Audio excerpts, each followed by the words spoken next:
I'm Quentin Lathbrook for Com 203, and this is speech 4.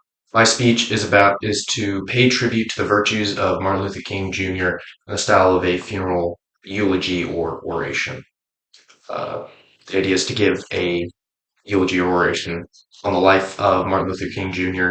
and also give a vision of responsibility and proper conduct for the living. And he obviously lived a very unique life, and I believe everyone can take something from that. And you may be wondering exactly who was he? Well, Martin Luther King Jr. was born on January 15th, 1929 in Atlanta, Georgia. He was then, in 1957, elected president of the Southern Christian Leadership Conference, which was an organization formed to provide new leadership for the civil rights movement. According to NewYorkCityArchives.gov, in the period between 1957 and 1968, he traveled 6 million miles and spoke over 2,500 times. During that time, he went on to direct the Peaceful March on Washington, D.C., where he delivered his famous I Have a Dream speech. In this famous speech, he said, "We hold these truths to be self-evident that all men are created equal." And the other one, where he said that he hoped his children were judged by the not by the color of their skin, by the content of their character.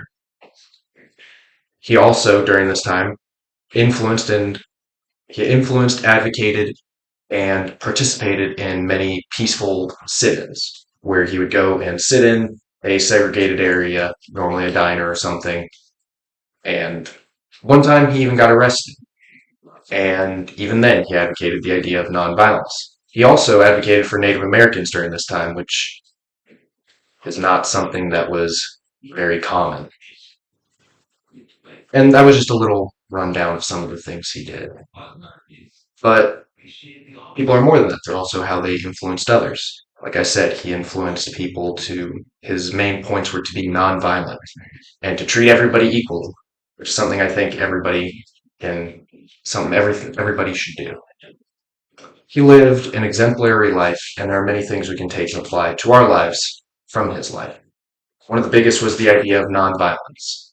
And, while not everyone can be the head of such a large movement or get a Nobel Peace Prize because they're so nonviolent and such a great person, everybody can take the idea of nonviolence into their lives.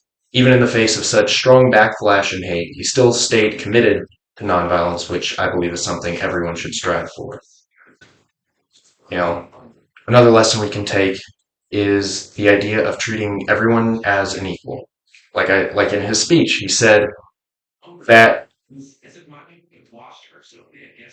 everyone that he hopes his children can be treated by the content of their character, not by the color of their skin.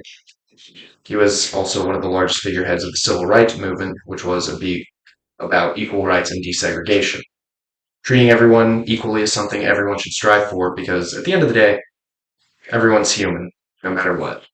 And I feel that it's evident he lived a fantastic life. There's many things we can take from it. His life was unique and surprising and not that long, unfortunately. He committed to many noble and important ideals, which, like I've said, I believe everyone can uh, benefit from. Committed to the idea of nonviolence, even in the face of hate and violence. Everybody, I believe, should try to embody that. Try to be the bigger person and not stoop to others' levels when things are bad. I also believe that everyone should be treated equally, no matter what. Another thing I believe everyone should commit to doing. As he said, I have a dream before little children one day live in a nation where they are judged by the color of their skin, not by the color of their skin, by the content of the character, excuse me. These are all ideals that I believe everybody alive should try and live for and should have a responsibility to attempt to live for.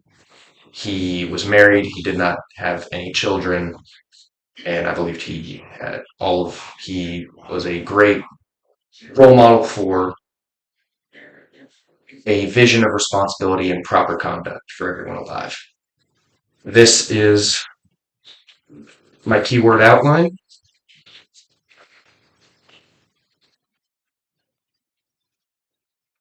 Sorry, there we go. And that was speech 4. Thank you.